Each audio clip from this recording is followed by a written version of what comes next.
I think Charles really had the double challenge of being a young man growing up in the media spotlight in a way that previous heirs to the throne hadn't, but also having been brought up in this very traditional, old-fashioned way, being exposed to a world where the media had ever more access to everything he did, and that's been a really tricky path for him to navigate. It's fair to say that any false move by him, any misstep, has been amplified in a way that his mother really never had to encounter.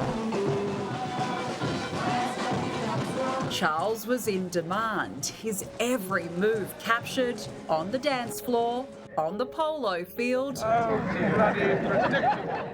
And there was pressure on him to find a wife, a future queen, for the future king.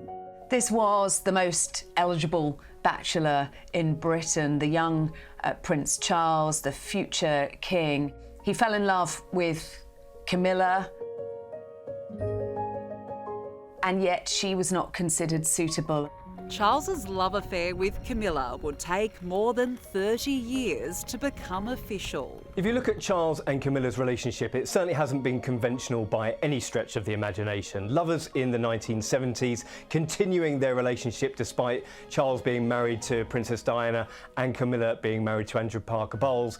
And despite all the scandal, despite all of the headlines and awful things that we'd heard about the two of them and how public opinion had shifted throughout all those times, their love story has lasted the test of time. Charles had to work on not only convincing the public Camilla was the one, but also the Queen and his own sons, William and Harry. In 1998, the Queen refused to attend any functions where Camilla was. It's extraordinary. Charles stood up against his mother and father and refused to give her up again.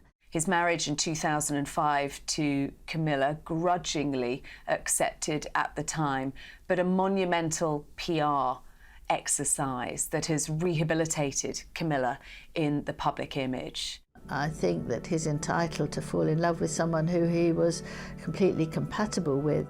The king and now his queen, they have a great kind of rapport, and you know, there were times when one was out and about with them and they would get a fit of the giggles, and you could see that they were really trying hard to control it. You know, they're a great team.